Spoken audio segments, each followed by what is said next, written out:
بالله السميع العليم بوجهه الكريم وسلطانه الكريم من الشيطان الرجيم من همزه ونفخه ونفسه۔ تقویت الایمان کتاب 21 پیج اور پوائنٹ ہے کتاب کے ممتاز خصائص، یعنی مراد ہے کتاب کی نمایاں خصوصیات۔ ممتاز مین نمایاں، خصائص خصوصیات۔ تقویت الایمان کا موضوع توحید ہے۔ تقویت الایمان ایک کتاب ہے، یہ شاہ اسماعیل شہید نے لکھی جو اس کے رائٹر ہیں، اور ایمان کا معنی ایمان، تقویت اس کی قوت، ایمان کی قوت۔ اب انہوں نے اس کتاب میں ایمان کی قوت کس چیز کو کہا ہے؟ توحید کو۔ تو اب یہ کتاب کے ممتاز خصائص میں یہ بات واضح کی جا رہی ہے کہ تقویت الایمان کتاب میں کیا خصوصیات ہیں۔ تو اس کی خصوصیات میں سب سے پہلی خاصیت یہ ہے کہ یہ اس کا موضوع توحید ہے۔ توحید جو دین کی بنیاد اور جڑ ہے، یہاں اساس لکھا ہے، اساس مین جڑ۔ اس موضوع پر اللہ جانے اب تک کتنی کتابیں اور رسالے لکھے جا چکے ہیں۔ اندازہ لگائیں کہ اس جدید دور میں ہر چیز کاؤنٹیبلٹی میں آ چکی ہے، پھر بھی لکھا ہے اللہ جانے، کیونکہ توحید اور رسالت پر لکھی جانے والی کتابیں انتہائی زیادہ ان گنت ہیں۔ شاہ شہید کا انداز بحث اور طرز استدلال سب سے نرالا ہے۔ طرز استدلال سے مراد کیا ہے؟ دلیل دینے کا طریقہ سب سے انوکھا ہے اور سراسر مصلحانہ۔ مصلحانہ کیا ہے؟ اصلاح کرنے والا، مکمل اصلاح کرنے والا ہے۔ علماء حق کی طرح انہوں نے صرف کتاب و سنت کو مدار بنایا ہے، یعنی مدار ایسی چیز جس کے ارد گرد گھوما جاتا ہے۔ علماء حق کی طرح انہوں نے صرف کتاب و سنت کے اندر سے ہی مواد لے کر اسی کو ذکر کیا ہے۔ انہوں نے کہانیاں نہیں تراشیں، انہوں نے لوگوں کے اقوال نقل نہیں کیے، بلکہ کتاب و سنت میں جو آسمان سے اتری آیات اور نبی صلی اللہ علیہ وسلم کی حدیث تھیں انہی سے نکال کر بات کو بہت آسان طریقے سے پیش کیا ہے۔ اس کو کہتے ہیں صرف کتاب و سنت کو مدار بنایا ہے۔ انہوں نے باہر سے باتیں نہیں لیں، بلکہ صرف انہی کو لے کر واضح کیا ہے۔ آیات اور حدیث پیش کر کے وہ نہایت سادہ اور سلیس انداز میں ان کی تشریح فرما دیتے ہیں۔ بات وہی ہوتی ہے، الفاظ آسان کر کے بات کو مثال سے واضح کر دیتے ہیں۔ اور توحید کو نقصان پہنچانے والی جتنی غیر مشروع رسمیں، غیر مشروع سے مراد غیر شرعی، جو شریعت میں موجود نہ ہوں، ان کو کہا جاتا ہے۔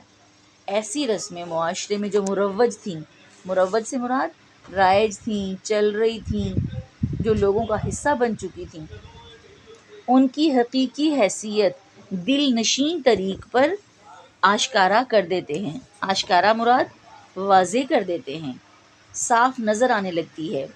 ویسے دیکھنے میں ہو سکتا ہے لوگوں کے لیے بہت برکت والی بات ہو قرآن خوانی کرنا، بہت برکت والی بات ہو ایصال ثواب کے لیے مردے کے لیے کچھ چیزیں پیچھے پہنچانا، لیکن جب ان کی حقیقت نبی صلی اللہ علیہ وسلم کی حدیث سے ثابت نہیں ہے، جب اللہ کے قانون میں اس کی کوئی حیثیت نہیں ہے، تو پھر انہوں نے کیا کیا؟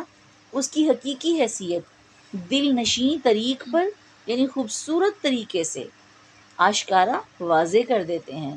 لوگوں کو جو چیز غلط نہیں لگ رہی ہوتی تھی، آپ اتنے بہترین طریقے سے واضح کرتے کہ پھر لوگوں کو واقعی اس کی کمیاں نظر آنے لگتی۔ انہوں نے عقیدہ اور عمل کی ان تمام خوفناک غلطیوں کو، اسلام کی تعلیم توحید کے خلاف جو تھیں، کیا کیا؟ مختلف عنوانوں کے ماتحت ان کو جمع کر دیا۔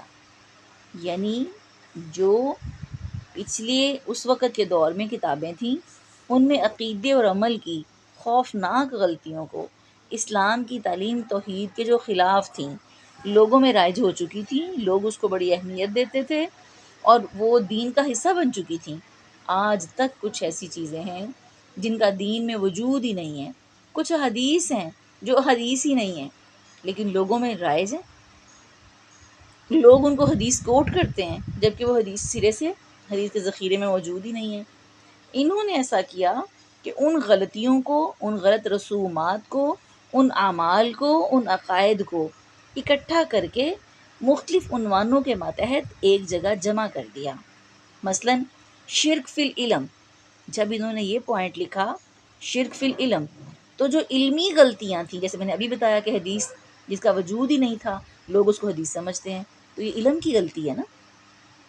اسی طرح شرک فی تصرف، تصرف کہتے ہیں کہ کسی بھی چیز کو یوز کرنے میں، کسی بھی چیز کے خرچ کرنے میں جو شرک پایا جاتا ہے، جو لوگ سمجھتے ہیں کہ یہ اللہ کے علاوہ کوئی اور سبب بن گیا، کوئی اور چیز یا وجہ یا انسان سبب بن گیا ہے، یہ ہے شرک۔ ٹھیک ہے، انہوں نے اس کو واضح کیا۔ شرک فی العادت، اب نسل در نسل لوگوں کی عادت بن چکی ہے کہ وہ نماز کو کسی ایسے طریقے پر پڑھتے ہیں جو سنت نبوی کے مخالف ہے، لیکن ان کی عادت بن چکی ہے۔ وہ کوئی کام ایسا کرتے ہیں، دیندار ہیں، لیکن وہ کام ایسا کرتے ہیں، وہ ان کی فیملی وائز عادت بن چکا ہے، اور وہ اس کو سمجھتے ہی نہیں ہیں کہ یہ شرک ہے، یہ غلط ہے۔ اس کو واضح کیا انہوں نے، اور یہ پوائنٹس دیکھیں کتنے خوبصورت بنا دیے۔ یہ جو شرک فی العلم، شرک فی التصرف، شرک فی العادت، شرک فی العبادت، عبادت میں شرک کہ کوئی چیز، کوئی صدقہ کرنا اور اللہ کے نام کے علاوہ کسی پر صدقہ کرنا، یہ عبادت میں شرک ہو گیا۔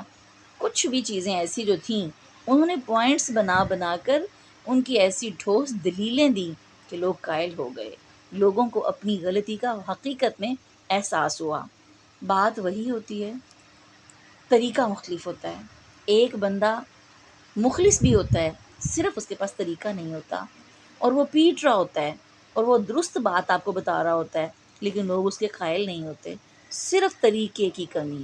اس کا اخلاص اچھا، اس کی نیت اچھی، اس کی بات اچھی، مگر ایک طریقہ، ایک حکمتی کمی سے وہ لوگوں کو بتا نہیں پاتا۔ اللہ تعالیٰ نے شاہ اسماعیل شہید کو وہ طریقہ دیا تھا جس سے وہ لوگوں کو قائل کر پائے، اور یہ اللہ کی ایک خاص عطا ہوتی ہے۔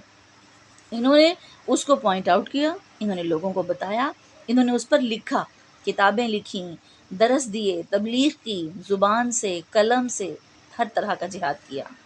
اس طرح یہ تقویۃ الایمان جو کتاب تھی، توحید کے موضوع پر ایک جامعہ اور یگانہ کتاب بن گئی۔ یگانہ کسے کہتے ہیں؟ یکتا، تنہا۔ یہ تنہا ایسی کتاب تھی جس میں پوائنٹس کے ساتھ اور دلائل کے ساتھ بات کی گئی تھی، اور دلائل پتہ ہے کہاں سے لیے تھے؟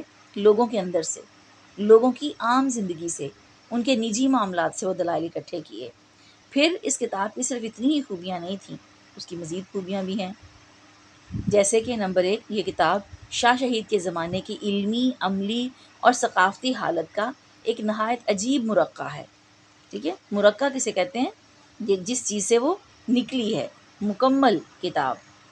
اگر کوئی شخص چاہے کہ آج سے 125 سال پہلے، پیشتر لکھا ہے یعنی مراد پہلے، 125 سال پہلے اس وسیع ملک کے مسلمان کن کن اعتقادی، عملی اور اخلاقی امراض میں مبتلا تھے، کس قسم کی ان کی عادات تھی، رسوم و رواج تھے، امراض سے مراد جو ان کے اندر اس وقت طریقے پھیلے ہوئے تھے، تو وہ تقویۃ الایمان اس کے لیے ایک مستند معلومات کا ایک نہایت اچھا ذخیرہ ہوگی۔